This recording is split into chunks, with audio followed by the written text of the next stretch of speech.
Hello, एक बार फिर आपका वेलकम करता हूं धाकड़ कॉन्सेप्ट में। और हम मैं आपके लिए एक और टॉपिक लेकर आया हूं जिसमें हम एक जो करंट अफेयर्स का टॉपिक पढ़ रहे थे मुद्दों के बारे में, उसके बारे में आज हम बात करेंगे। और इसमें आज हम पढ़ने वाले हैं Indian state of forest report. ये और इसके बाद में हम एक टॉपिक और लेंगे, कॉर्पोरेट सोशल रेस्पॉन्सिबिलिटी का। ये दो टॉपिक पढ़ने वाले हैं। ये एक बेसिक जानकारी है जो आपको मुद्दों की समझ भी बनाएगी, प्लस करंट जीके के पर्पज से भी या डेड जीके के पर्पज से भी ये आपको काम आएगा। तो इसके बारे में चलिए शुरू करते हैं। तो सबसे पहले हम बात करेंगे Indian state of forest report के बारे में। ISFR रिपोर्ट 2019, इसका पूरा नाम है Indian state of forest report. ये रिपोर्ट वैसे तो 2-3 महीने पहले आ चुकी है, मैं इसलिए बात कर रहा हूं क्योंकि ये रिपोर्ट हर 2 सालों में एक बार आती है और इससे रिलेटेड क्वेश्चंस आपके 2 साल तक अपडेट नहीं होंगे, यानी यही रिपोर्ट रहेगी। तो बीच में क्वेश्चंस आते रहते हैं और इसमें सबसे ज्यादा एरिया वन वगैरह के बारे में पूछा जाता है, तो इसी के बारे में बात करते हैं। इसमें छोटे छोटे टेक्निकल पॉइंट्स हैं, उनके बारे में समझते हैं। सबसे पहले तो आपको नाम से पता लग रहा होगा, Indian state of forest report. State का मतलब स्थिति है, यहाँ पर भारतीय वन स्थिति रिपोर्ट है ये, कि भारत में वनों की क्या स्थिति है, इंडिया में जो फॉरेस्ट है उनका स्टेटस क्या है, उनका स्टेट क्या है, उसके बारे में ये रिपोर्ट बताती है। ये रिपोर्ट 1987 से इशू की जाती है। 1987 में पहली बार इशू की गई थी और तब से अब तक 15 बार इशू की जा चुकी है। और ये जो 2019 की है वो 16वीं रिपोर्ट है, 16वीं रिपोर्ट है।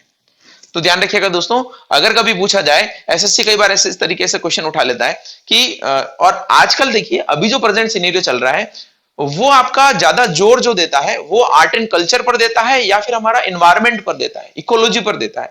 तो इससे रिलेटेड आपके क्वेश्चंस आ सकते हैं क्योंकि ये इंपॉर्टेंट टॉपिक है और अभी जो प्रेजेंट सिनेरियो है उसके अकॉर्डिंग भी इसका इंपोर्टेंस है, इसलिए ये बढ़ जाता है। तो आप देखिए हिस्ट्री में भी राजा महाराजाओं के बारे में क्वेश्चन कम आते हैं, जबकि आता है आर्ट एंड कल्चर से रिलेटेड कुछ इस तरीके के टॉपिक जो पहले उतने नहीं उठाए गए। अब पर्यावरण एक बहुत बड़ा टॉपिक, इकोलॉजी जो है बहुत बड़ा टॉपिक है, तो उससे रिलेटेड ही ये क्वेश्चंस आने की संभावना है। तो 1987 में पहली बार आई थी, 15 रिपोर्ट्स अभी तक आ चुकी थी, 16वीं रिपोर्ट है Indian state of forest report. इस रिपोर्ट को जारी करता है forest survey of India. Forest survey of India ये एक ऑर्गेनाइजेशन है, भारतीय वन सर्वेक्षण, भारतीय वन सर्वेक्षण विभाग है ये एक संस्था है और इसका जो हेड ऑफिस है वो देहरादून में है, उत्तराखंड में। तो देहरादून उत्तराखंड में ये संस्था जो इस रिपोर्ट को तैयार करती है और फिर हमारा जो मिनिस्ट्री है वो उसको जारी करता है। तो अगर कभी आ जाए कि इस रिपोर्ट को तैयार करने का जिम्मा किसका है, तो भारतीय वन सर्वेक्षण का है। अब आप देखिए इस रिपोर्ट में क्या चीजें इंपॉर्टेंट है, क्या चीजें आती है। जैसा कि मैंने बताया कि भारत में वनों की स्थिति क्या है, कितने घने वन हैं, कितने ओपन फॉरेस्ट हैं, कितने जो है मिडिल डेंस फॉरेस्ट हैं, उनके बारे में जानकारी है। लेकिन आप देखिए वनों की स्थिति को हम किस प्रकार जान पाएंगे। अगर हमें पता करना है कि जोधपुर में कितने वन है, तो ऐसे घर घर जाकर या रोड पे घूमकर हम पता नहीं कर सकते, पूरा भारत में वनों की स्थिति पता करना है। इसीलिए इसमें सैटेलाइट टेक्नोलॉजी का सहारा लिया जाता है और इस बार जो है इसमें रिसोर्स सेट 2 का सहारा लिया गया, यानी ये सैटेलाइट बेस्ड जो है सर्वेक्षण होता है। और इस सैटेलाइट बेस्ड सर्वेक्षण से हमें पता लगता है कि भारत में वनों की स्थिति क्या है। तो ये बहुत इजी इसको किया जा सकता है, लेकिन इसमें कई सारे इंस्टीट्यूशन का सहयोग लिया जाता है। तो रिसोर्स सेट 2 से इस रिपोर्ट को बनाया गया है। भारतीय वन सर्वेक्षण ने रिपोर्ट जो है जारी की है और सबसे पहले रिपोर्ट 1987 में आई थी। ये जो है आपकी 16वीं रिपोर्ट है। अब देखिए इसके अंदर इसके स्टैटिक्स पर या डेटा पर आते हैं कि क्या इसमें बातें की गई है, तो उसमें देखिएगा। उससे भी पहले आपको यह समझना पड़ेगा कि इसमें एक दो टर्म आएंगे, वो क्या है। तो ये एक टर्म तो है कि फॉरेस्ट कवर, और इस फॉरेस्ट कवर टर्म का मतलब है कि हमारा जो फॉरेस्ट है उसका कवर कितना है। तो इस कवर के लिए इस फॉरेस्ट को 3 भागों में बांटते हैं। एक्चुअली आप किसी पेड़ के नीचे अगर बैठे हैं और अगर आप ऊपर देखेंगे तो आपको लगेगा कि जो है उसने आपको कवर किया हुआ, एक अम्ब्रेला टाइप है, कैनोपी उसको बोल सकते हैं। जैसे आपने कभी कुछ प्रोडक्ट्स की कैनोपी मार्केट में लगती है तो एक पाइप पर वो कैनोपी जैसा लगा रहता है राउंड राउंड, तो उसी तरीके से फॉरेस्ट की भी एक कैनोपी होती है। तो अगर हम बात करते हैं फॉरेस्ट कवर की, तो हम बात कर रहे हैं कि जंगल जो है, जमीन का कितना भाग जो है कवर किए हुए हैं, या हम ऊपर आसमान में देखें तो कितना भाग उन्होंने कवर कर रखा है, उसको हम बोलते हैं फॉरेस्ट कवर। और एक होता है आपका ट्री कवर। ट्री कवर एक होता है फॉरेस्ट कवर, एक होता है ट्री कवर। तो इन दोनों को मिला के हमारे भारत में वनों की स्थिति के बारे में पता किया जाता है। अब देखिए फॉरेस्ट कवर क्या है। फॉरेस्ट कवर का मतलब है कि यहां पे 3 प्रकार के इन्होंने वन बांटे। एक तो है कि 10% से 40% का फॉरेस्ट कवर, यानी अगर आप एक एरिया ले लें और उस स्पेसिफिक एरिया में 10 से 40% तक का फॉरेस्ट कवर है तो वो इसमें आएगा। अगर इससे ज्यादा है तो और अलग अलग उसमें आएगा। कैसे आप समझिएगा कि अगर मान लीजिए मैं ये एरिया लेता हूं और यहां पे 2 4 5 10 पेड़ उगा देता हूं और उसमें ये फॉरेस्ट कवर हो जाता है, तो अगर इस एरिया का 10% से 40% तक का एरिया ये फॉरेस्ट का जो है कैनोपी कवर करती है, तो इसको हम बांटेंगे ओपन फॉरेस्ट में। इसको हम बांटेंगे ओपन फॉरेस्ट, खुले वन। ओपन फॉरेस्ट, खुले वन, इसको आप बोल दीजिए खुले वन। अगर 40% से 70% तक कैनोपी कवर करता है उस एरिया का, तो उसको बोलते हैं कि सघन वन। सघन वन का मतलब है कि मॉडरेटली सघन है, बहुत ज्यादा अति सघन वन नहीं है। और अगर 70% अबव फॉरेस्ट कैनोपी होती है तो उसको अति सघन वन बोलते हैं। अति सघन वन यानी highly densed forest. Highly densed forest. तो देखिए 3 तरह के वन हैं और इन्हीं वनों को हम फॉरेस्ट कवर में गिनते हैं। इसमें एक कंडीशन और है कि अगर 1 हेक्टेयर जमीन मिनिमम की बात हम करेंगे, ऐसा नहीं कि आपके घर में बादाम का पेड़ लगाया हुआ है और वो भी हम गिन ले, वो इनमें नहीं आएगा। ठीक है दोस्तों, 1 हेक्टेयर का इसमें कंडीशन है कि आपका या तो ये हो ओपन फॉरेस्ट हो, या मॉडरेट फॉरेस्ट हो, या फिर हाईली डेंस्ड फॉरेस्ट हो। ये 3 कैटेगरी है।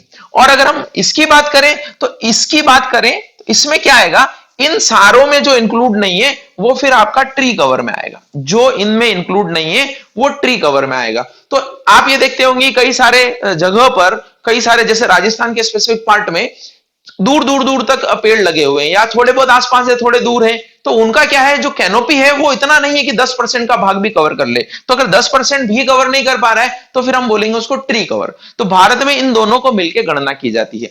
अगर हम बात करें इसकी, तो भारत में ये जो है एरिया किलोमीटर स्क्वायर है, और अगर इसकी बात करें तो ये एरिया भारत में इतना स्क्वायर किलोमीटर है। ये किलोमीटर में ध्यान रखिएगा। इतना एरिया 7,12,249 वर्ग किलोमीटर का भाग जो है वो फॉरेस्ट कवर में है, और 95,029 किलोमीटर का भाग जो है ट्री कवर में है। ये भारत के कुल क्षेत्रफल का 2.89% होता है। ये भारत के कुल क्षेत्रफल का 2.89% होता है, और ये भारत के कुल क्षेत्रफल का 21.67% होता है। यानी अगर हम बात करें फॉरेस्ट कवर की, तो भारत के कुल एरिया का 21% भाग पर यह वन है। और अगर हम बात करें ट्री कवर की, तो 2.89% भाग पर ट्री कवर है। अगर इन दोनों को मिला दें तो हम कह सकते हैं कि भारत का 24.56% भाग पर क्या है, वन है या वृक्ष है। वन और वृक्ष आवरण इसको बोलते हैं। इसको बोलते हैं वन आवरण और इसको बोलते हैं वृक्ष आवरण। तो वन आवरण और वृक्ष आवरण दोनों को मिला दें तो भारत में 24.56% भाग पर ये वन स्थित हैं। अब देखिए हमारे भारत में एक वन नीति आई थी 1988 में। ये क्वेश्चन भी आ सकता है, ध्यान रखिएगा। वन नीति जो है सरकार की एक नीति होती है कि कैसे वनों को बढ़ाया जाए, और ये 1988 के बाद नहीं आई है। तो डेड जीके का क्वेश्चन बन सकता है क्योंकि रिपोर्ट आती रहती है। इसको आप फॉरेस्ट पॉलिसी बोल सकते हैं कि भारत में फॉरेस्ट पॉलिसी या वन नीति कब आई है, तो 1988 में आई है। और इस वन नीति और फॉरेस्ट पॉलिसी में बोला गया था कि हमारा टारगेट जो है भारत के एरिया का 33% भाग पर वन हो, इसके लिए हमने टारगेट रखा था। अब 33% भाग पर वन हो, 1988 से हम प्रयास कर रहे हैं, लेकिन अभी भी हम कहां तक पहुंच पाए हैं, 24% भाग पर ही पहुंच पाए। 24% भाग ट्री और फॉरेस्ट कवर को मिलाकर 24%, जबकि होना कितना चाहिए 33%। दूसरी चीज, हमारे यहां पर ये जो अति सघन वन है, अति सघन वन इतने ज्यादा नहीं। अति सघन वन तो केवल ये 21 में से 3% अति सघन वन है, बाकी 9% ये है, 9% ये है। तो ये जो डेंस फॉरेस्ट है, हाईली डेंस फॉरेस्ट है, उन एरिया का हमारे पास परसेंटेज कम है, तो हमें ये बढ़ाना है। दूसरा, हमें क्या करना है, इस 24% भाग को 33% तक ले जाना है, जो हमारी फॉरेस्ट पॉलिसी में बताया गया है। तो ये दोनों चीजें आपको ध्यान रखना है। इससे रिलेटेड और क्या फैक्ट हो सकते हैं, उनके बारे में हम बात करते हैं। तो आप दोनों का ध्यान रखिएगा। इस बार जो है ये एरिया वैसे बड़ा है, इस बार ये एरिया जो है थोड़ा बड़ा है। पहले आपका एरिया जो है 0.32% बढ़ा है सिर्फ, यानी कि 24.31 तो पहले था, बहुत कम एरिया बढ़ा है। लेकिन अगर आप इसको ऐसे लें कि किलोमीटर हेक्टेयर में भारत का एरिया बहुत बड़ा है, वहां पर 0.32 या 0.52 की ग्रोथ भी जो है बहुत इंपॉर्टेंट है। तो अभी का जो है वो 24.56 है, 2017 में आई थी उसका करीब 24.34 के आसपास था, तो बहुत कम ये बड़ा है। ठीक है, अब बात करते हैं। देखिए, अगर हम बात करें भारत में दूसरे डेटा के बारे में, तो हमारा क्वेश्चन जो कई बार बनता रहता है कि फॉरेस्ट एरिया सबसे ज्यादा किस स्टेट का है। फॉरेस्ट एरिया, ध्यान रखिएगा, मैं बात कर रहा हूं फॉरेस्ट एरिया, तो सबसे ज्यादा मध्य प्रदेश का है। अगर आपको पूछा जाए क्षेत्रफल की दृष्टि से सबसे ज्यादा एरिया किस स्टेट का है, तो मध्य प्रदेश है।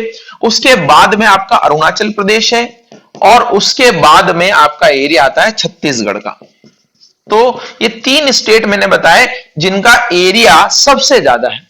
लेकिन अगर एक और डेटा देखिए, एक और कंपैरिजन देखिए, परसेंटेज एरिया। परसेंटेज एरिया का मतलब होता है जितना बड़ा राज्य है उसके कितने परसेंट भाग पर वन है। तो अगर परसेंटेज में देखें, जैसे गोवा एक छोटा राज्य या मणिपुर, मेघालय छोटे राज्य, लेकिन वहां पूरे राज्य में ऑलमोस्ट वन है, तो वो टोटल एरिया तो कम है, लेकिन उस स्टेट के एरिया के हिसाब से वो ज्यादा है। तो अगर आप टोटल वनों की बात करें तो एरिया तो टोटल एमपी का ज्यादा है, लेकिन अगर हम परसेंटेज की बात करें तो फिर आपका परसेंटेज जो है वो अलग अलग है। तो जैसे मिजोरम में सबसे ज्यादा परसेंट है, करीब 65% वन है। अरुणाचल प्रदेश और मेघालय, ये जो है ये सबसे आपका ज्यादा 1% वाले एरिया है। सबसे ऊपर है मिजोरम, दूसरे नंबर पर अरुणाचल, तीसरे नंबर पर मेघालय। अरुणाचल प्रदेश इधर भी सेकंड नंबर पर है, अरुणाचल प्रदेश इधर भी सेकंड नंबर पर है। तो ये राज्यों के बारे में आपको पूछा जाता है, और मैं बता रहा हूं इतना कुछ भी याद नहीं करेंगे, आप सिर्फ ये याद रखिएगा कि परसेंटेज में एरिया किस राज्य का ज्यादा है और एरिया जो है एक्चुअल में वो किस राज्य का ज्यादा है। ये क्वेश्चन आपका पूछा जाता है, कई बार पूछा जाता है। ठीक है, अब आप देखिएगा, इसके अलावा अगर हम भारत का कंपैरिजन विश्व से करें तो जो सबसे ज्यादा परसेंटेज, जो सबसे ज्यादा वर्ल्ड में वन है वो है रशिया में। एरिया के हिसाब से, एरिया के हिसाब से सबसे ज्यादा वन रशिया में है, और भारत में जितने वन है उसका करीब 11 गुना। आप सोचिए रशिया में कितने वन होंगे। एक तो रशिया सबसे बड़ा देश है, और उसमें भी भारत का 11 टाइम्स जो है वहां पर वन है। आप ये ऐसे समझिएगा कि रशिया का जो पोर्शन है उसके 48% भाग में वन है। लेकिन ये एरिया में आपको परसेंटेज के अकॉर्डिंग नहीं बता रहा हूं, ये एरिया में एरिया के अकॉर्डिंग ही बता रहा हूं। आप बस ये समझिएगा कि सबसे ज्यादा एरिया में वन रशिया में है, और वो उसके कुल क्षेत्रफल का 48% है। लेकिन अगर आप परसेंटेज एरिया की बात करें कि विश्व में सबसे ज्यादा वन कहां पर है, तो Republic of Congo. Republic of Congo में करीब 65% भूभाग पर वन है। तो सबसे ज्यादा वन तो रिपब्लिक ऑफ कॉन्गो में है, percentage of that countries area. लेकिन अगर एरिया वाइज बात करें तो सबसे ज्यादा वन रशिया में है, जो वहां के एरिया का 48% है, और ये भारत का 11 गुना होता है। और अगर विश्व की बात करें तो विश्व, भारत के पास विश्व का केवल 2% वन है। आप समझिएगा, भारत, अगर हम मान ले विश्व के वनों को 100%, और अगर हम माने कि उसमें 100% में भारत का 1% कितना है, तो 100 में से भारत के पास केवल 2% वन है। तो एक मैथ्स का क्वेश्चन मैं आपसे चलिए पूछ ही लेता हूं कि अगर भारत में 2% वन है तो रशिया में कितने प्रतिशत वन होंगे विश्व के कुल वन का? रशिया में विश्व के कुल वनों का कितना प्रतिशत वन होंगे? तो ये मुझे कमेंट बॉक्स में लिख के बताइएगा। ये मैंने आपको बताया कि हमारे भारत में और विश्व के हिसाब से फॉरेस्ट पॉलिसी क्या है, फॉरेस्ट स्टेटस क्या है, इसके बारे में हमने भी बात की। और इसके बाद मैंने आपको एक टॉपिक और बताया था, उसके बारे में थोड़ा बात कर लेते हैं। उसको बोलते हैं हम CSR। तो इससे रिलेटेड एक आध क्वेश्चन कभी बनता रहता है, corporate social responsibility. Corporate social responsibility मैं ट्राई कर रहा हूं कि धीरे धीरे जो बेसिक टॉपिक हैं, जिनकी हमें इंटरव्यू वगैरह या दूसरी जगह जरूरत पड़ती रहती है, या बहुत ही बेसिक समझ वाले टॉपिक है, उनको धीरे धीरे मैं बढ़ाता रहूं, ताकि कोई भी टॉपिक अगर आपको लगे तो वो आपको यहां पर इजी लैंग्वेज में मिल जाए। तो CSR को हम हिंदी में भी ऐसे ही बोलते हैं, कॉर्पोरेट सामाजिक उत्तरदायित्व। कॉर्पोरेट सामाजिक उत्तरदायित्व ये क्या है दोस्तों, देखेंगे। सबसे पहले तो आप ये समझिएगा कि कंपनीज एक्ट जो है पहले 1956 था।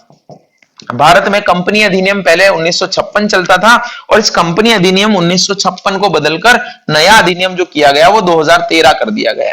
और इसी कंपनी अधिनियम का मतलब है कि भारत में जितनी भी कंपनीज होंगी वो इसी एक्ट से रेगुलेट होंगी। तो इसी कंपनी अधिनियम के अनुसार 2013 से CSR को लॉन्च किया गया था। तो कभी यह भी क्वेश्चन आपको पूछा जा सकता है कि CSR को कब से लॉन्च किया गया? तो CSR को कंपनी अधिनियम 2013 से लॉन्च किया गया।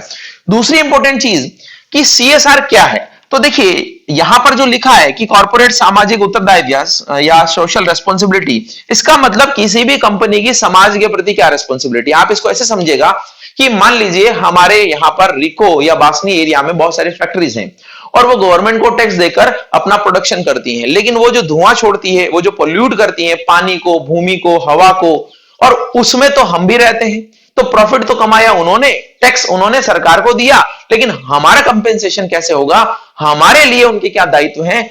हमारे लिए उनके जो भी दायित्व हैं उसको पूरा करने के लिए उनको कुछ करना पड़ेगा, वही कॉर्पोरेट सोशल रेस्पॉन्सिबिलिटी है। अब समाज के लिए कुछ करना पड़ेगा, तो समाज में तो बहुत सारे लोग आएंगे, जैसे इन्वेस्टर्स भी आएंगे, उनके जो लेंडर्स भी आएंगे, ऋणदाता भी आएंगे, निवेशक भी आएंगे, ग्राहक भी आएंगे, और हमारा जो समाज है वो सारा उन्हीं से मिलकर बना होता है। यानी उसका को चाहे कोई ग्राहक हो या ना हो, तो भी उन सब लोगों के लिए एक कंपनी की जो रिस्पॉन्सिबिलिटी है उसको ही हम बोलते हैं कॉर्पोरेट सोशल रेस्पॉन्सिबिलिटी। इसमें क्या करना होता है? इसमें 2% ऑफ प्रॉफिट आपको खर्च करना होता है। 2% ऑफ नेट प्रॉफिट आपको खर्च करना होता है। 2% अपने लाभ का खर्च करना होता है गरीबों पर, शिक्षा पर, और जो दूसरे समाज में एक्टिविटीज चल रही है, चाहे वनारोपण में करिए या कोई स्कीम चल रही है उसमें करिए, या सरकार, राज्य सरकार या केंद्र सरकार के द्वारा कोई फंड स्टेब्लिश किया गया है, उस फंड में आप डाल दीजिए। कहीं पर भी ये पैसा अपने नेट प्रॉफिट का 2% आपको खर्च करना है। ये जो नेट प्रॉफिट होगा ये 3 इयर्स का एवरेज लिया जाता है। 3 साल के एवरेज नेट प्रॉफिट का 2% आपको कॉर्पोरेट सोशल रेस्पॉन्सिबिलिटी के लिए अलग रखना है। अब आप देखेंगे कि सबसे इंपॉर्टेंट बात यहां पर यह है कि ये किन कंपनियों को खर्च करना पड़ता है। क्या हर कंपनी, जो छोटी से छोटी, बड़ी से बड़ी कंपनी, सभी को खर्च करना पड़ता है? तो ऐसा नहीं है। इसमें 3 कंडीशन है, 3 में से आप कोई भी कंडीशन फुलफिल करेंगे तो आपको 2% ऑफ नेट प्रॉफिट यहां पर खर्च करना पड़ेगा। पहला शर्त है कि 1000 करोड़ का आपका टर्नओवर हो, या मैं बोल रहा हूं है ना, और या तो 1000 करोड़ का आपका टर्नओवर हो ईयरली, या फिर आपकी 500 करोड़ की नेटवर्थ हो, या तो आपकी 500 करोड़ की नेटवर्थ हो, या फिर आपका 5 करोड़ का प्रॉफिट हो। या तो आपका 5 करोड़ का प्रॉफिट, इससे ज्यादा भी हो सकता है, इससे कम नहीं, 5 करोड़ या उससे ज्यादा का नेट प्रॉफिट हो, 500 करोड़ का आपका नेटवर्थ हो, और 1000 करोड़ का आपका टर्नओवर हो। टर्नओवर का मतलब आपके बिजनेस का जो सेल परचेस होता है वो। और ये जो है नेटवर्थ का मतलब होता है कि आपकी कंपनी में टोटल असेट और टोटल लायबिलिटीज का क्या है। अगर आपकी कंपनी में 200 रुपए की एसेट है और उसमें से आपको 50 रुपए देना है, तो आपकी नेटवर्थ होगी 150 रुपए। तो या तो 500 करोड़ की नेटवर्थ हो, या 5 करोड़ का प्रॉफिट हो, या 1000 करोड़ का टर्नओवर हो। अब इसको देखिए, हम अगर करंट से जोड़ना चाहें तो कॉर्पोरेट सोशल रेस्पॉन्सिबिलिटी में एक आपकी कमेटी गठित की गई थी, उस कमेटी को हम बात करते हैं, और उस कमेटी का नाम है इंजेती श्रीनिवास कमेटी। इंजेती श्रीनिवास कमेटी, अभी हाल ही में इसको बनाया गया था। और इस समिति ने क्या सुझाव दिए हैं उसके बारे में एक आध चीज मैं बता देता हूं। ये कमेटी ने 2-3 चीजें बोली है कि कॉर्पोरेट सोशल रिस्पॉन्सिबिलिटी को कैसे और अच्छा बनाया जा सकता है। तो इन्होंने बोला कि बिजनेसमैन को अगर कोई मान लीजिए इसमें फॉल्ट में पाया गया तो उसको सिविल ऑफेंस मानिए, सिविल ऑफेंस मानिए, पहले क्रिमिनल ऑफेंस माना जाता था कि कोई कंपनी अगर अपना सीएसआर पूरा नहीं कर रही है तो उसको क्रिमिनल माना जाएगा और क्रिमिनल के तौर पर ही ट्रीट किया जाएगा, जबकि इसको बोला गया है कि ये जो है दीवानी मामला माना जाए, सिविल ऑफेंस माना जाए। नंबर एक। नंबर दूसरा ये बोला है कि सीएसआर में जितना भी डोनेट करते हैं उसमें टैक्स रिबेट दी जाए। टैक्स रिबेट का मतलब है कि अगर कोई कंपनी 50 करोड़ रुपया सीएसआर में देती है तो उसको 50 करोड़ की टैक्स छूट दी जाए। तीसरा, इसने बोला है कि अगर कोई सीएसआर को लैग करता है तो 3 से 5 साल तक पीरियड जो है उसका बढ़ा दिया जाए, यानी वो फॉरवर्ड होता रहे, 3 से 5 साल फॉरवर्ड होता रहे। अगर कोई कंपनी इस बार अपने सीएसआर का खर्चा नहीं कर पाई है तो उसको 3 से 5 साल की अवधि दी जाए जिसमें वो अपना खर्चा आगे कर पाए। नहीं तो कई बार क्या होता है, कंपनियां आनंद फानंद में अपने टारगेट पूरा करने के लिए, जल्दबाजी में खर्च करने के लिए कहीं पर भी खर्च कर देती हैं। तो इन्होंने बोला है कि आपका डिपॉजिट होता रहे, अगर इस साल का 50 करोड़ खर्च करना था, 40 ही किया तो 10 करोड़ आगे फॉरवर्ड हो जाए, और अगर आगे भी आपने 10 करोड़ और नहीं किया तो 20 करोड़ और तीसरे साल फॉरवर्ड हो जाए। तो ये एनजेटी श्रीनिवास कमेटी की स्पेसिफिक सिफारिश है जो मैंने आपको बताई। सीएसआर क्या है वो आपको बताया। आपका जो जीके का क्वेश्चन बनेगा वो या तो इस पे बनेगा कि सीएसआर का फुल फॉर्म क्या है, या इस पर बनेगा कि सीएसआर में मिनिमम कितना परसेंट आपको देना है, तो नेट प्रॉफिट का 2% देना है।